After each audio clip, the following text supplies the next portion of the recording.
여러분, 내일이 춘분이랍니다. 벌써 내일이 3월 21일인데 춘분, 이제 봄이 왔다는 뜻이겠죠.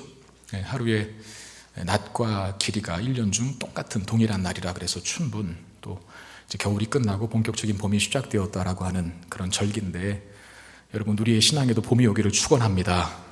봄하면 이렇게 약동하는 거, 움츠러 들었던 것이 다시 기지개를 펴고 약간 뭔가 이렇게 죽어 있었던 것 같은 느낌이 이제 풍성한 생명으로 바뀌는 그런 느낌이 있잖아요.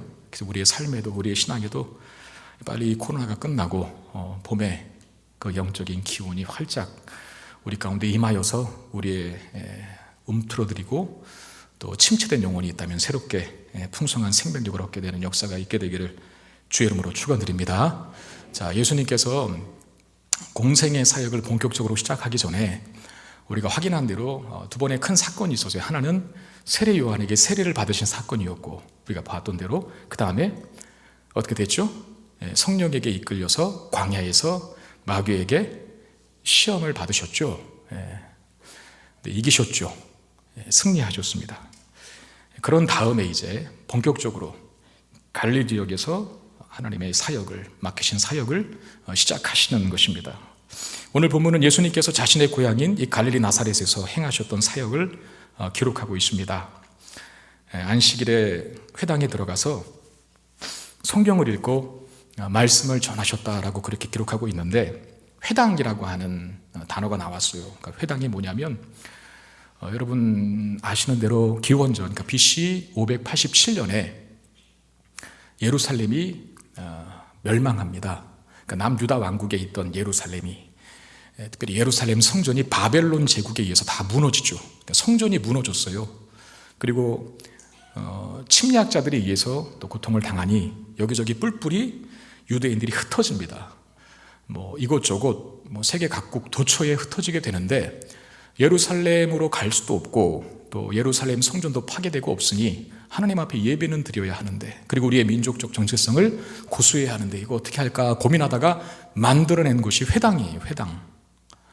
그러니까 유대인들은 10명만 모이면, 남자 10명만 모이면 회당부터 지었다 하는데, 거기서 뭐 하냐면 예배 드리고 말씀 가르치고 기도하고 또 교제를 나눈 거죠.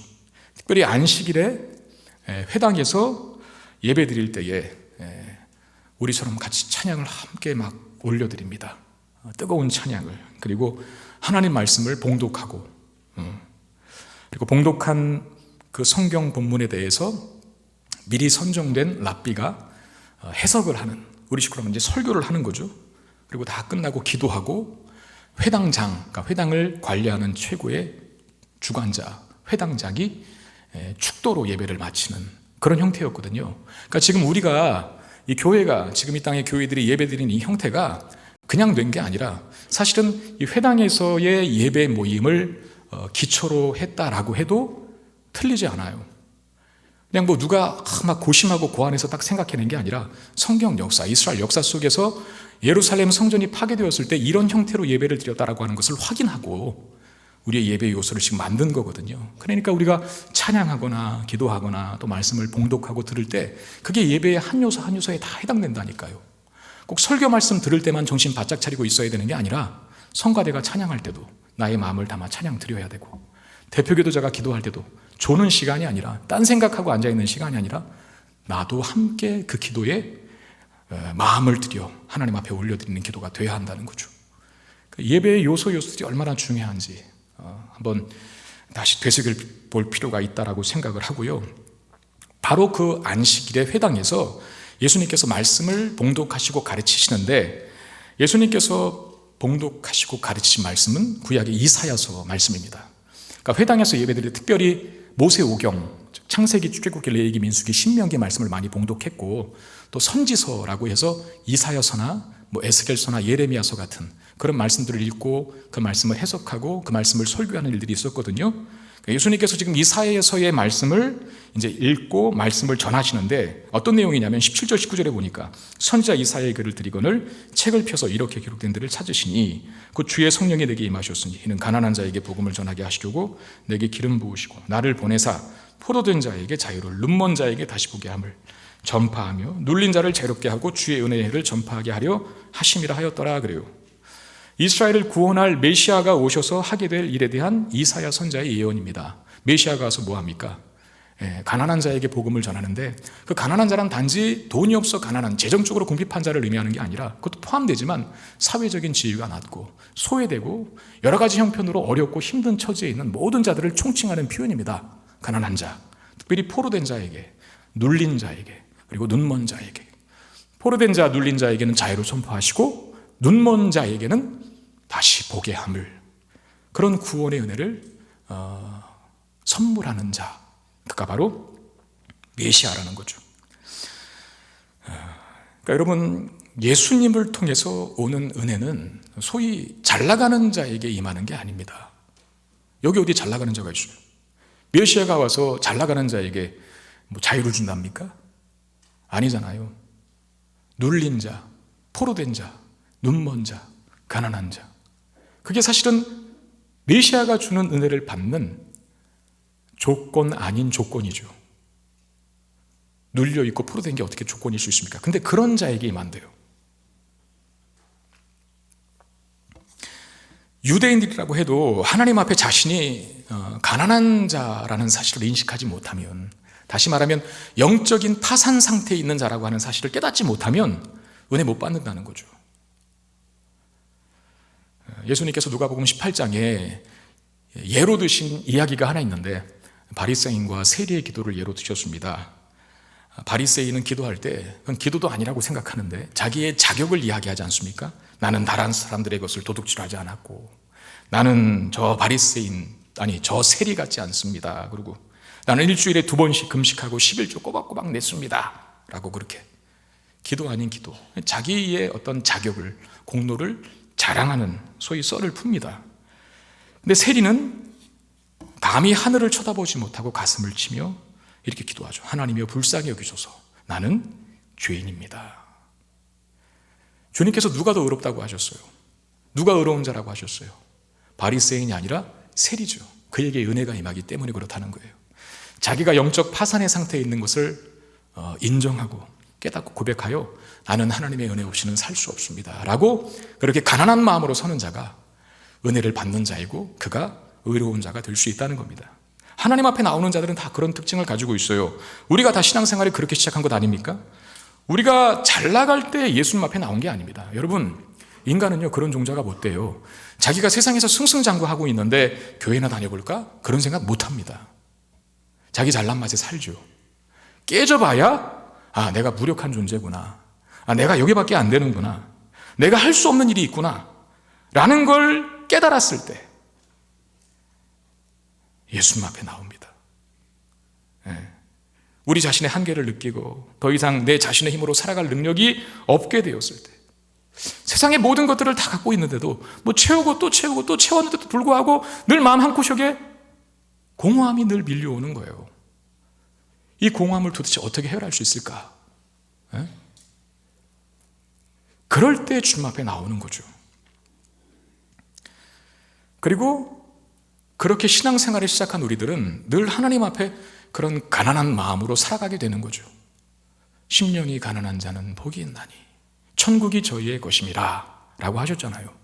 단 한 번 은혜 받고 끝나는 게 아니라 은혜를 받고 예수를 믿어 예수 앞에 나오는 자들의 이제 삶의 모든 과정과 또 그들의 삶을 규정하는 특징이 하나 있다면 늘 가난한 마음으로 하나님 앞에 살아가는 모습이다 라고 하는 거죠.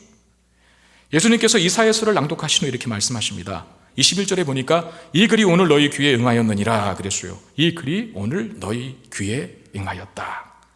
이 글은 뭐예요? 아까 이사야서의 말씀을 들으면서 메시아에 대한 내용, 메시아가 와서 해야 되는 일, 하시는 일, 가난한 자에게 은혜를 선포하는데 포로된 자에게 자유를, 눌린 자에게 또한 자유를, 눈먼 자에게 다시 보게 함을이라고 하는 그 놀라운 일이 오늘 너희 귀에 응하였다라고 하는 말. 그럼 이게 무슨 뜻입니까? 내가 그다. 그러니까 예수님이 이사야가 예언한 메시아, 그가 바로 나다. 오늘 내가 여기 있고 그 일을 시작한다. 나를 받아들여라. 그거죠. 근데 그 메시지를 들은 사람들, 이 회당에 모였던 그 청중들, 유대인들, 이스라엘 백성들은 어떻게 반응했을까 하는 건데요. 22절 보니까 그들이 다 그를 증언하고 그 입으로 나오는 바 은혜로운 말을 놀랍게 여겨 이르되 이 사람이 요셉의 아들이 아니냐 그랬어요. 그러니까 이 사람들의 반응은 그거예요. 예수님께서 가르치신 가르침은 너무나 좋다는 거예요. 맞아, 이사야가 예언한 메시아가 오면 우리 다 해방될 거야. 우리 다 회복될 거야. 로마 다 떠나가고 다윗과 솔로몬 시대의 그 찬란했던 영광을 다시 회복할 거예요. 맞습니다, 옳소라고 박수 쳐줬어요.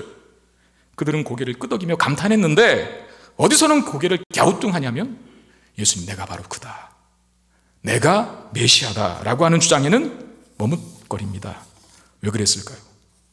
자, 24절 말씀에 그 원인을 지적하시는데 또 이르시되 내가 진실로 너에게 이르노니 선지자가 고향에서는 환영을 받는 자가 없느니라 그래요.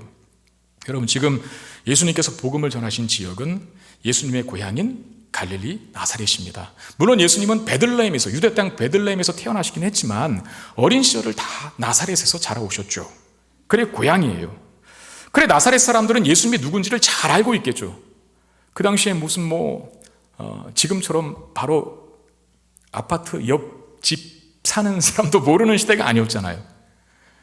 그 동네에 사는 모든 사람들의 숟가락이 몇 개고 밥공기가 몇 개고 이거 다 알던 시대 아닙니까? 그러니까 예수가 누구인지를 나사렛 사람들, 그 회당에 모여 있어 예수 그리스도의 말씀을 듣고 있던 그 모든 나사렛 사람들은 다 알고 있었다는 거죠. 예수는 가난한 목수인 요셉의 아들이라는 사실, 그걸 알고 있기 때문에 예수님 메시아라고 믿지를 않는 겁니다.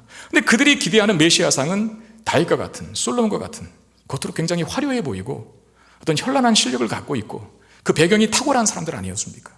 그런 메시아상을 기대하고 있는데, 아니, 저 집 사는 가난한 목수의 아들이 메시아라니 안 믿어지는 겁니다. 그러니까 일종의 선입견이 저들의 믿음을 방해하고 있다는 거죠. 예수 그리스도가 메시아라는 사실을 받아들이고 인정하는데 걸림돌이 되고 있다는 것. 무엇이요? 선입견이. 여러분, 우리에게도 이 선입견이 은혜를 가로막는 장애물이 되는 경우들이 있습니다. 목회자들 세계에서도요, 일종의 불문율같이 여겨지는 것이 하나 있거든요. 그게 뭐냐면 절대 네가 태어나고 자란 교회에서는 사역하지 말라 하는 거예요. 왜 자기가 태어나고 자라왔던 마치 고향과도 같은 교회에서는 사역자가 되면 안 됩니까? 왜 목회자가 되면 안 됩니까? 존중해 주지 않는다는 거예요. 목회자로서의 권위를 인정하지 않는다는 거죠. 그가 만약에 말씀을 전할 때, 어렸을 때부터 그 교회에서 자라온 자가 이제 목회자가 되어서 말씀을 전할 때 그 목사님이 전하는 말씀을 듣고 은혜를 받으려고 하는 것이 아니라 나는 네가 지난 여름에 무엇을 했는지를 알고 있다 라고 하면서 공포영화의 제목을 떠올림. 난 네가 기저귀 차고 기저귀 갈고 또 몇 살 때 옆집 순이와 싸워서 아무튼 큰 소동이 일어나고 네가 한 못된 짓 내가 다 기억하고 있어. 근데 네가 네 주제에 물론 그렇게 말은 안 해도 속으로 그렇게 생각한다는 거죠. 그래 은혜를 못 받아요. 심드렁하게 반응한다는 겁니다. 여러분, 저에게도 이런 잘못된 선입견이 있다는 것을 제가 몇 달 전에 확인을 했는데, 제가 부교육자 때 오래도록 청년부를 담당했었잖아요. 그때 지도했던 청년이 신학대학원을 가서 어느 교회 전도사로 사역을 하고 있는 것을 제가 알게 되었습니다. 그때 저에게 드는 생각이 뭔지 아세요? 아니, 제가? 저 교회 큰일 났다. 왜 그랬을까요? 저는 그 청년의, 제가 지도했던 그 시기에 그 청년의 모습을 알고 있거든요. 인상이 별로 좋지 않았습니다. 그 청년에 대한 저의 인상이. 왜냐하면 예배 시간에 오면 본당 이름 비슷한 구조인데 여기 2층에도 자리가 많은데 굳이 저 3층 구석에 딱 앉아 있는 거예요. 성도님을 두고 하는 말씀을 아니니 오해하지 마시길 바랍니다. 지금 이제 코로나 시국이기 때문에 좀 떨어져 앉아야 되니까 여기도 좀 앉으셔도 돼요, 사실은. 근데 그때는 코로나 시국이 아니었거든요. 여기도 지금 자리가 잔뜩 비어 있는데 굳이 저기 3층에 구석에 앉아 있는 거예요. 잘하는 건 하나는 있었어요. 예배 시간에 안 늦고 항상 일찍은 와 앉아 있어요. 그래 한 번은 제가 3층까지 미리 가서 그 청년이 또 앉아 있길래, 그리고 또 고개를 숙이고 있더라고요. 칭찬해 주려고 일찍 가서 기도로 준비하고 있으니 칭찬해 주려고 갔는데 기도로 준비하고 있기는커녕 게임하고 앉아 있는 거예요. 이러고 고개 숙이고 스마트폰 들고. 그걸 보는 지도 목사의 심정은 어떻겠습니까? 문드러지죠. 정신 차려라. 너 지금 그러면 되겠냐? 그리고 예배 시간에, 특히 설교 시간에 자꾸 꼬박꼬박 졸아요. 여러분, 제가 눈이 나빠서 조는 걸 잘 확인을 못합니다. 그런데 때로 하나님께서 영안을 열어주실 때가 있거든요. 갑자기 그냥 천리안을 주셔서 매 눈이 되어서 조는 사람이 확 들어올 때가 있어요. 그 청년이 자주 제 눈에 들어왔어요. 그런 과거의 모습을 제가 알고 있거든요. 그러고 나서 6년에서 7년 동안 공백기, 그 청년이 어떻게 지내는지를 모르는 시기가 지난 겁니다. 그러다가 몇 달 전에 우연하게 어느 교회 홈페이지에 그 청년이 전도사가 되어서 어느 한 부서를 담당하고 있는 소개글을 본 거예요. 사진을 본 거예요. 여러분, 저에게 있어서 문제는 뭡니까? 제가 그 청년을 보지 않는 그 6년, 7년이라는 시간 동안 그 청년에게 역사하셔서 목회의 길을 가게 하시고 그 청년을 변화시키기 위해서 일하신 하나님은 인정하지 않은 거죠, 제가. 사도 바울 같은 사람은 단 하루 만에 바뀌었거든요. 믿어지십니까? 그것도 180도로. 바울이. 하나님은 그렇게 하실 수 있잖아요. 근데 우리의 선입견이 하나님의 일하심과 역사를 거부합니다. 받아들이지 않아요, 자꾸. 나의 선입견이, 편견이. 그럼 누구 손해겠습니까? 사도 바울을 다시 한번 생각해 보면 초대교회 성도들에게는 바울에 대한 선입견이 있었잖아요. 교회를 핍박하는 자라는 선입견. 저 사람 예수 믿는 자 다 가둔 사람 아니냐? 회심했다고? 아이, 못 믿어. 아니, 어제까지만 해도 그렇게 죽이겠다고 쫓아다녔던 사람이 뭘 그렇게 바뀌냐고. 절대 받아들이면 안 된다고. 그게 처음에 초대교회에 바울을 향한 바울의 반응이었어요. 근데 예수님께서 바울을 만나주시고 그를 복음을 전하는 사도로 변화시켰지 않습니까? 그런 바울을 교회가 선입견 때문에 계속 받아들이지 못한다면 어떻게 되겠어요? 누구 손해입니까? 하나님께서 바울을 통해 주시는 놀라운 복과 은혜에 동참하지 못하게 되는 결과를 추리하게 된다는 것이죠. 여러분, 하나님은 교회를 핍박한 바울을 변화시켜서 교회를 세우는 전도자 바울로 바꾸시는 분이십니다. 그 하나님 믿어야 돼요. 저도 참 회개했어요. 그 청년 보면서 전도사 사역을 하고 있는 모습 보면서 아니, 제가 제 주제에 이러고 있는 거예요. 사실 저도 똑같았거든요. 저는 의정부 촌놈이었습니다. 더군다나 예수를 믿는 집안이 아니었어요. 그 청년은요, 목회자 자녀였어요. 저보다 훨씬 낫죠. 근데 제가 재고 앉아 있더라고요. 저는 목회자 집안 출신도 아니었고 의정부 촌놈이요, 불신 가정에서 자라난 아이였고, 제가 언젠가도 한번 말씀드렸잖아요. 교육 환경이 아마 가장 안 좋은 대한민국 지역이 있다면, 마을이 있다면 그 마을이었을 거예요. 왜? 미군 부대가 바로 코앞에 있었거든요. 미군 부대가 있으니까 그때 당시 미군들이 막 활보하고 다니잖아요. 여기저기 클럽, 술집, 홀 되게 많았습니다. 거기서 똑바로 자라난 아이들은 정말 운 좋은 거죠. 그런 환경 속에 자라왔던 제가 이렇게 훌륭한 교인들이 모여있는 성봉교회를 목회하는 담임이 되었습니다.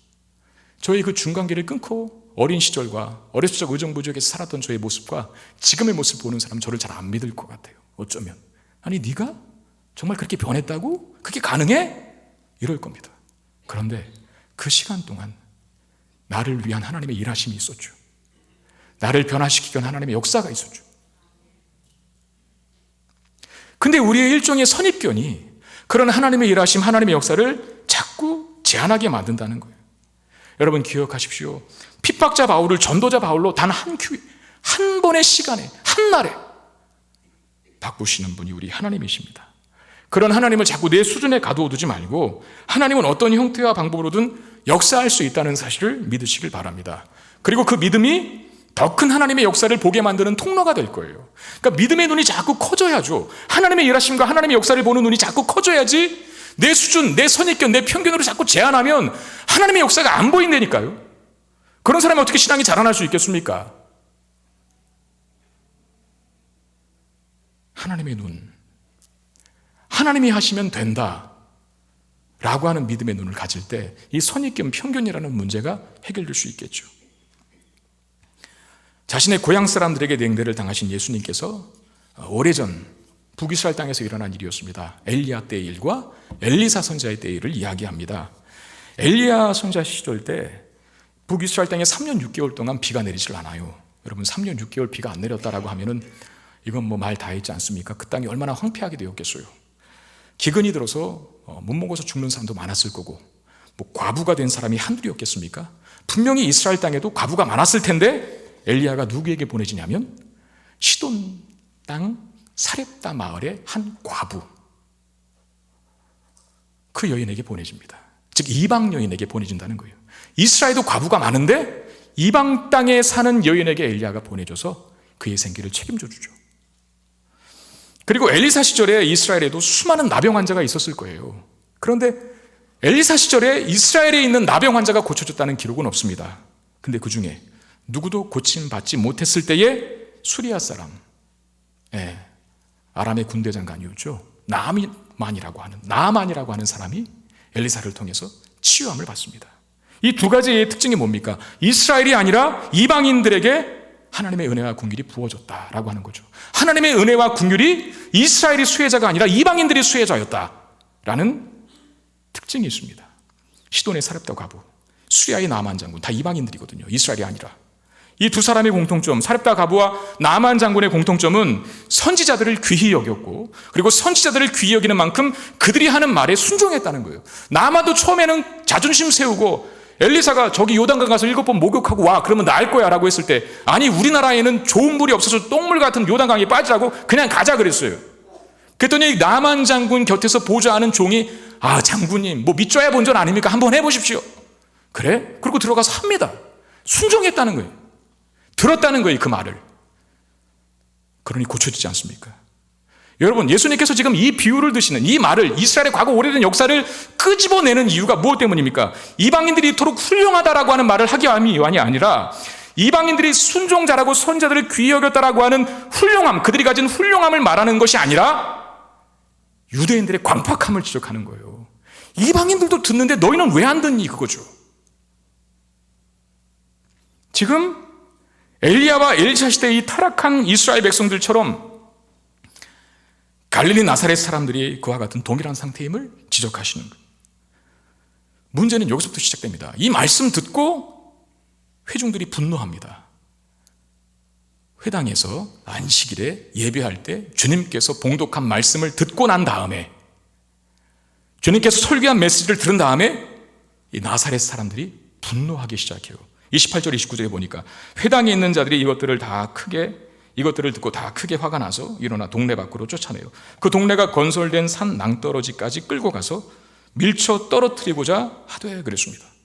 분노가 예수를 죽이려고 하는 살기로 이어집니다. 여러분, 왜 이렇게까지 할까요? 사실상 예수 말씀이 틀린 게 아니잖아요. 구원의 대상에 이방인들도 다 포함되어 있는 겁니다. 그게 하나님의 창조의 목적이고, 그리고 예수를 통해서 이루시고자 하시는 그 사역의 범위예요. 유대인들만, 이스라엘 백성들만 구원하기 위해 저들을 택한 게 아닙니다. 사실은 이스라엘 백성들이 택함받은 이유는 너희들만 구원받아다라고 하는 뜻이 아니라 그 이스라엘 백성들을 통해 열방이 구원받도록 하기 위한, 복이 흘러가는 통로가 되도록 하기 위해서 이스라엘을 선택한 거죠. 그런데 지금 이스라엘 백성들은 사명은 다 잃어버리고, 자신들이 왜 부름받았는지, 왜 하나님께서 선택한 선민이 되었고 율법이 주어지고 그렇게 은혜가 부어졌는지를 망각하고 특권만 요구하는 거예요. 일은 하나도 안 하고 사명은 감당하지도 않으면서 복만 자기에게 달라고. 절대 이방인들에게 하나님께 주신 복이 흘러가면 안 됩니다. 우리에게만 부어줘야 합니다. 이러고 앉아있는 겁니다. 그러니 예수님 말이, 이 말이 귀에 들어오겠습니까? 이방인들에게 자비와 긍휼이 베풀어졌다. 엘리야와 엘리사 시대 때 가뭄에 많은 과부들이 있었지만 이스라엘 백성들의 과부 속에 들어가지 않고 시돈의 사렙다 과부에게 갔고, 이스라엘 땅에도 많은 나병 환자들이 있었지만 그들이 한 사람도 치료받지 못하고 아람 장군 나아만이 치료받았다. 그렇게 말씀하시는 이유, 그 말씀을 듣고 난 다음에 이들이 격분하지 않겠어요? 복은 우리에게만 부어줘야 하는데, 지금 이 이스라엘 백성들, 1세기 당시 이스라엘 백성들의 현실도 로마 제국에 의해서, 즉 이방 나라에 의해서 지금 지배를 받고 있지 않습니까? 억압을 당하고 있잖아요. 그럼에도 불구하고 예수님께서 이방인에게도 하나님의 긍휼과 자비가 부어진다라고 말씀을 했으니 그걸 도저히 못 참아낸 겁니다. 그래서 예수님을 죽이려고 합니다. 자신의 주관에 따라 하나님의 뜻을 제한하고 판단하는 잘못을 범하고 있다는 거죠. 자신들의 주관과 기준과 생각에 따라 하나님 말씀을 재단하고 자신의 뜻에 맞지 않으면 거부하고 반발하여 심지어는 분노하기까지 하는 이스라엘 백성들의 모습을 보여줍니다. 지금 이들을 보면 어떤 말에는 호응을 해요. 박수 쳐주지 않습니까? 참 은혜로운 말씀 잘하십니다라고 좋아했는데 어떤 말에는 분노합니다. 그러니까 자신들의 기대에 부합하는 메시지에는 환호하지만 자신들의 생각과 맞지 않을 때에는 그게 하나님 말씀이라도 분노해요. 여러분 사도행전에 보면 베드로 사도가 설교를 하고 또 스데반 집사가 설교를 하는 내용들이 각각 기록되어 있습니다. 베드로 사도가 설교했을 때에는 사람들이 듣고 마음에 찔려 그럼 어떻게 해야 우리가 구원을 받을 수 있겠습니까? 회개하라, 세례를 받으라, 그러면 구원을 얻을 것이라 라고 해서 3,000명이 주교로 돌아오게 됩니다. 3,000명이 베드로의 한편의 설교로 구원받는 역사가 일어나요. 그리고 조금 지나면 스데반 집사가 물론 재판의 장소이기는 했지만 많은 유대인 청중들 앞에서 베드로보다 더 강력한, 더 구체적인 장엄한 이스라엘 역사 속에 하나님의 일들을 이야기하며 설교를 합니다. 그런데 똑같이 베드로의 청중과 같이 똑같이 마음에 찔렸지만 어떻게 해야 구원을 받을 수 있겠습니까? 이게 아니라 자신들의 마음을 불편하게 한 스데반 집사에게 돌을 집어요. 그리고 짱돌로 쳐 죽입니다.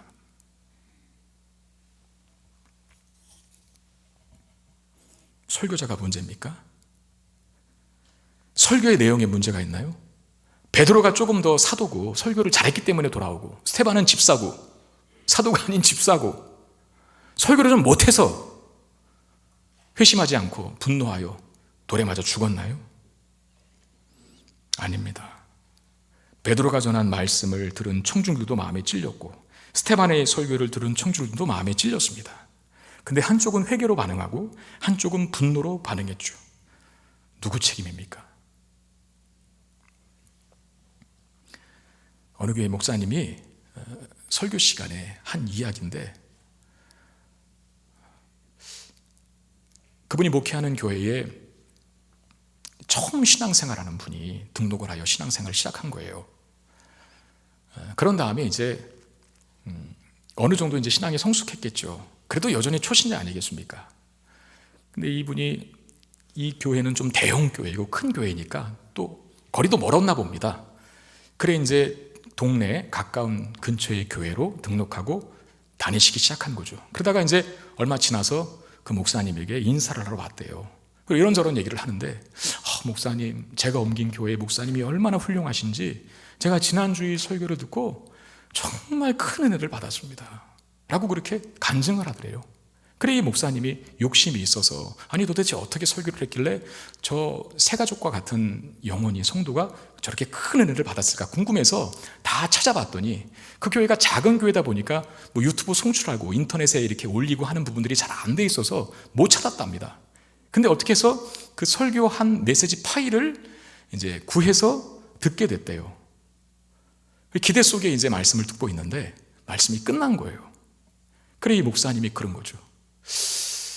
도대체 어느 부분에서 은혜를 받았을까? 아니 내가 들어보면 별거 없는데 도대체 저 성도님은 뭐가 그렇게 은혜를 받았다고 나한테까지 얘기를 했을까? 근데 이분이 그 다음에 아차 싶은 거예요. 왜 아차 싶었을까요? 자기가 문제였다는 거죠. 굳어진 거예요 이미. 웬만한 은혜에는 감동도 안 하는 그 얘기를 듣다가 사실 저에게도 그런 모습이 있지 않나.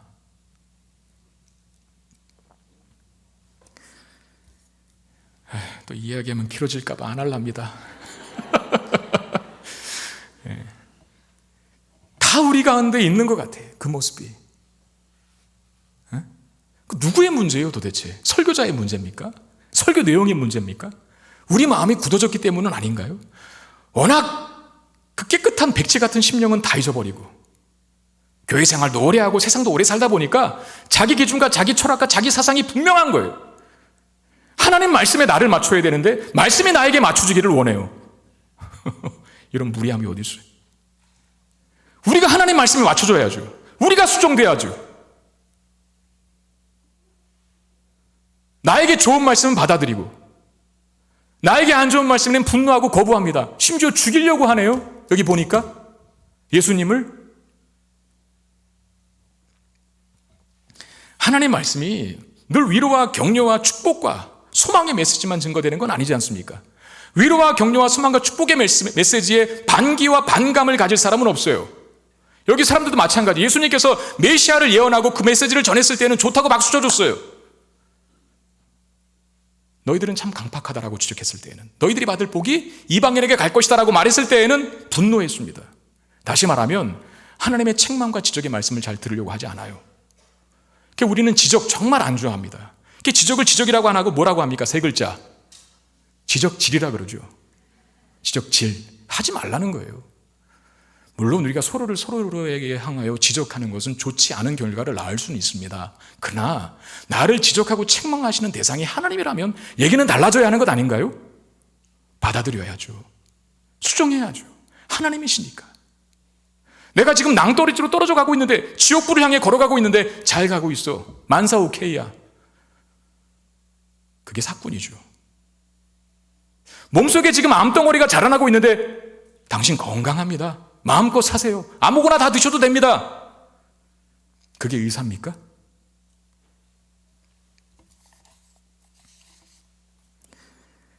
하나님의 지적과 책망은 우리를 유익하게 하고 복되게 하는 겁니다. 겸손한 마음으로 말씀을 받고 그 말씀대로 우리 자신을 수정해야 하는 이유가 거기 있어요. 마태복음 5장 5절에 보면 온유한 자는 복이 있나니 그들이 땅을 기업으로 받을 것이며라고 했는데, 그 온유한이라고 하는 단어가 헬라어로 프라우스라고 하는 단어입니다. 주인의 말에 잘 길들여진 사냥개를 뜻할 때 사용하는 단어입니다. 사냥개는 주인의 말에 충성하죠. 여러분, 온유한 자라고 하는 말을 착하게 사는 자, 친절한 자 아닙니다. 내가 착하게 보이고 친절해 보여도 하나님 말씀과는 상관없이 산다면 그는 강팍한 자예요. 온유한 자가 아니라. 온유한 자의 기준은 하나입니다. 하나님 말씀에 얼마나 유연한 자인가, 하나님 말씀에 얼마나 자신을 잘 맞추고 그 수정과 그 요구대로 자신을 변화시켜 가는가, 거기에 온유함의 기준이 있어요. 온유한 자가 되지 못했을 때 예수님을 거부하는 나사렛 사람들처럼 될 수 있다는 사실, 여러분 기억하실 수 있어야 합니다.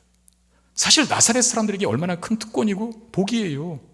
예수님께서 고향이라고 찾아오셔서 자기가 메시아이신 것을 가르치시고, 메시아가 하는 일 내가 너희들에게 할 거니, 오늘 이 말씀이 여기에 응했다라고 했으니 예수님을 받아들이면 그야말로 포로된 자가 자유케 되고 눈먼 자가 눈을 뜨게 되고 눌린 자도 힘을 얻게 되는 역사가 일어날 것 아닙니까? 그런 메시지를 전하는 장소로 나사렛 사람들에게 찾아왔다면 예수님을 그들 곁에 두고 있는 나사렛 사람들 얼마나 큰 축복이에요. 호박이 농구지에 들러왔는데 그거 발로 뻥 차버리고 있는 어리석음을 범하고 있다는 거예요. 우리도 자주 그럴 때가 많다는 거예요. 복이 농구지에 들러왔고 은혜가 코앞에 있는데 발로 뻥뻥 차버리는 모습, 우리 가운데 있지는 않습니까? 하나님 말씀에 우리 자신을 맞추어야 합니다. 말씀이 우리의 삶을 이끌어 가게 해야 합니다. 그것이 우리를, 저와 여러분들을 복되게 만들 것입니다. 이런 얘기가 있습니다. 모차르트에게 많은 사람이 음악을 배우려고 찾아왔습니다. 모차르트는 그 사람들에게 한 가지 질문을 반드시 했대요. 당신은 음악을 잘 알고 있습니까? 이런 질문. 근데 어느 재능 있는 젊은이가 자신만만하게 대답했다 합니다. 네, 저는 어릴 적부터 피아노를 쳤고 바이올린도 10년 동안이나 켰어요. 모차르트가 말했대요. 그 청년에게, 당신은 2배의 수업료를 내십시오. 다른 한 청년이 면접을 또 보게 되었습니다. 똑같은 질문을 하는 거예요. 당신은 음악에 대해서 잘 알고 있습니까? 그랬더니 그 청년이, 나는 음악을 잘 모릅니다. 그러나 선생님이 가르쳐주는 대로 열심히 최선을 다해서 배우겠습니다. 당신은 수업료 반만 내세요. 왜 그랬을까요? 모차르트가 이렇게 말을 했대요. 음악을 안다는 사람을 가르칠 때 그가 잘못 알고 있는 것을 인식시키고 그것을 바로잡아 주는데 더 많은 힘이 들어간다네. 그러나 음악을 처음부터 바르게 배우려는 사람에게 가르치는 것은 쉽지, 겸손하고 순수한 마음으로 배우는 사람은 그만큼 금방 익히는 법이니까. 자기가 음악을 잘하고 있다고 생각하고 있는 사람은 모차르트가 보기에 그냥 낙서투성인 거예요. 그거 지우려고 하는 수고. 너 2배 내. 난 음악을 모릅니다. 백지같이 순수한 거죠. 이제 그리기만 하면 되거든요. 넌 수업료 반값. 목회자들에게도 특별히 저같이 이렇게 강의 설교를 하다 보면 언젠가 했던 설교 본문, 제가 언젠가 그 본문을 설교했었을 때 또다시 맞게 되는 본문이 있을 때가 있거든요. 그때 우리 목회자들은 속으로 쾌재를 부릅니다. 땡 잡았다.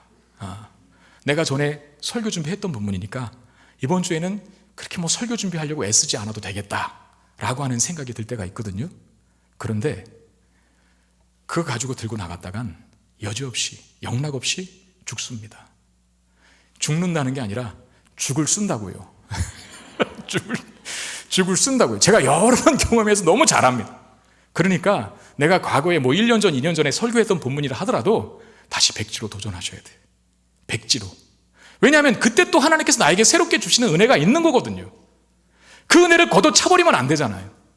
기존에 내가 가지고 있던 생각으로, 기존에 내가 준비했고 만들었던 그 어떤 것으로 하나님께서 새롭게 부어주려고 하는 은혜를 받지 못하는 참사가 발생하면 안 되잖아요. 우리의 생각과 기준과 가치와 철학을 하나님의 말씀 앞에서는 다 내려놔야 돼요. 그리고 여러분들의 영혼이 백지 같은 영혼이 될 수 있기를 바랍니다. 그럼 수업료 반값만 내도 돼요. 하나님이 백지 같은 여러분들의 심령에 큰 은혜를 부어줄 줄 믿습니다. 은혜를, 하나님의 복을 차단하는 것들이 있다는 것을 기억하십시오. 선입견이 그럴 수 있고 우리의 주관적인 생각과 기준이 또 그럴 수 있습니다. 내려놓으셔야 합니다. 지워버리셔야 합니다. 하나님 앞에 순수하고 백지 같은 영혼으로 서실 수 있는 저와 여러분 되시기를 바랍니다. 그 순수한 영혼에 하나님께서 큰 은혜와 복을 부어주실 것이고 그 넘치는 은혜와 복을 누릴 수 있는 영광과 특권을 허락하시게 될 것입니다. 우리 말씀 기억하며 찬양하기를 원합니다. 주님 말씀하실 때 내가 마음을 열고 주님을 환영하겠습니다. 주님 위로하실 때 듣겠고 책망하실 때 수정하겠습니다. 나를 하나님의 사람으로 만들어가 주시고 내 영혼에 찾아오실 때에 내가 주님을 두 손 들고 환영하게 하여 주옵소서 라고 하는 마음을 담아 우리 같이 찬양하겠습니다.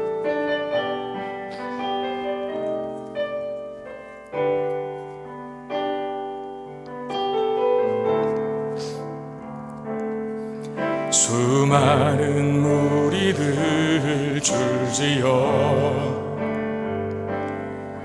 그분을 보기 위해 따르네. 평범한 목수이신 그분 앞에 모든 무릎이 꿇어 경배하네. 모든 문제들 하나하나 죽음까지도 힘을 잃고 생명의 근원 되신 예수 이름 앞에 모든 권세들 굴복하네.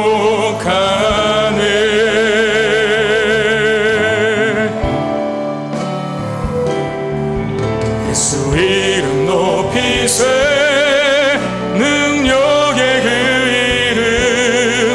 예수 이름 높이세.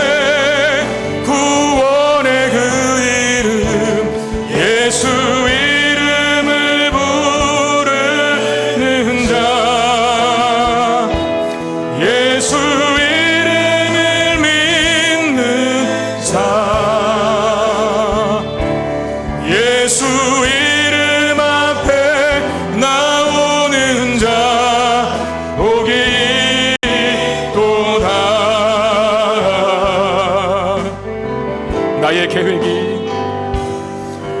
나의 계획이 실패하고 나의 소망이 끊어질 때 나의 소망이 끊어질 때 삶의 주관자 되신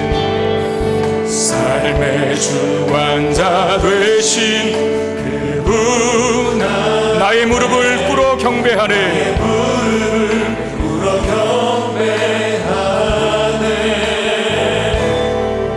나의 삶을 그분께 벌써 나의 마음 평안해.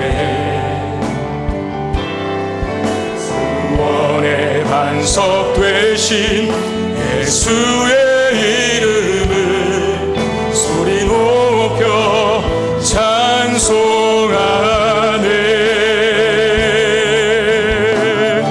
예수 이름 높이세. 예수 이름 높이세. 능력의 그 이름. 예수 이름 높이세. 구원의 그 이름. 예수 이름을 부르는 자. 예수 이름을 믿는 자.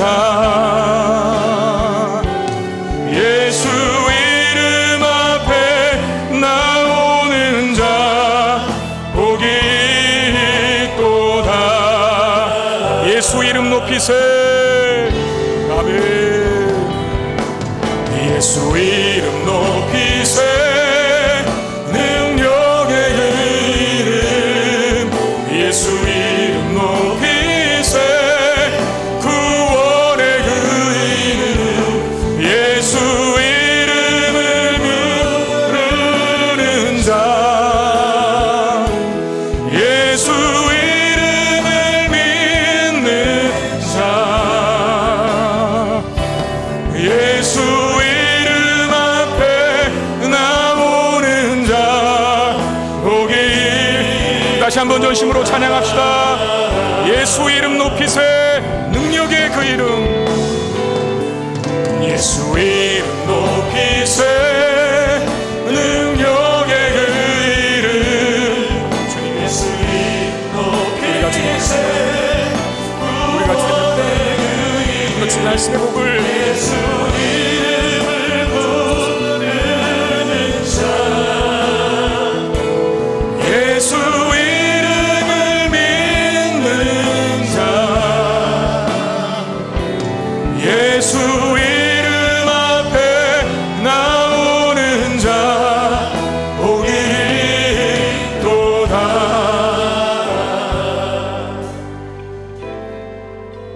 우리 들은 말씀 기억하며 기도하길 원합니다. 하나님, 나의 선입견과 편견을 제거하여 주옵소서. 하나님, 나의 생각과 기준을 내려놓고 주의 말씀 앞에 겸허히 순종하고 하나님 백지 같은 영혼이 되게 하여 주옵소서. 우리의 심령이 좋은 밭 되기를 원합니다. 주님 오실 때 환대하게 하시고 주님 말씀하실 때 듣게 하시고 온유한 자가 되어서 주의 말씀에 주의 성령의 인도하심에 유연하게 반응하는 우리가 되게 하여 주옵소서. 그래서 주께서 은혜와 주시는 복을 누릴 수 있게 하시고 생명력을 더 풍성히 갖는 우리가 되게 해 주옵소서. 들은 말씀 기억하며 간절히 기도하며 나아가겠습니다. 기도하겠습니다. 주님 은혜와 사랑을 감사합니다. 오늘 우리에게 귀한 예배의 시간을 허락하여 주시고 예배 중에 귀한 말씀 순복해 하시며 말씀을 듣도록 은혜를 주신 것 감사를 드립니다. 언제부터인가 하나님 내 안에 선입견이 생겼음을 고백합니다. 언제부터인가 나의 육적인 기준에 따라서 세상적인 욕구에 따라서 내 안에 편견이 생겨버렸습니다. 남을 판단하고 그리하여 하나님의 역사와 하나님의 일하심을 인정하지 못했던 나의 모습을 발견합니다.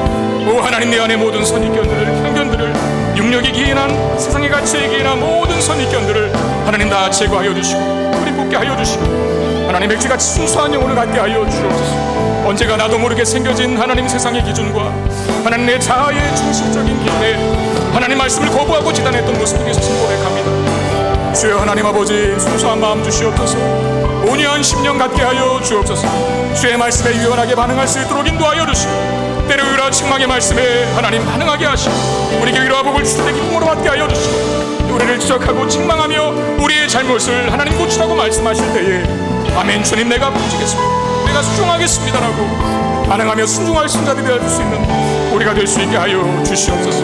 말씀을 통해서 우리 가까이 오시는 주님, 하나님 말씀을 통해서 우리를 인도하시는 성령 하나님, 그분들을 배척하지 않게 하여 주시고 거부하지 않게 하여 주시고 순종하여 우리 주님께서 주시는 우리 성령께서 인도하시는 그 복과 놀라운 생명 우리가 가게 하여 주시고 누리게 하여 주시고 걷게 하여 주시옵소서. 주님 믿습니다. 주님 역사하여 주옵소서. 우리의 마음이 하나님 온유하게 되기를 원합니다. 순수합니다. 되기를 원합니다. 백지 같은 영혼을 허락하여 주시옵소서. 우리의 모든 그려진 낙서들을, 잘못된 것들을 제거하게 하시옵소서. 주의 은혜의 말씀들만 새기게 하여 주옵소서. 주의 역사하여 주옵소서.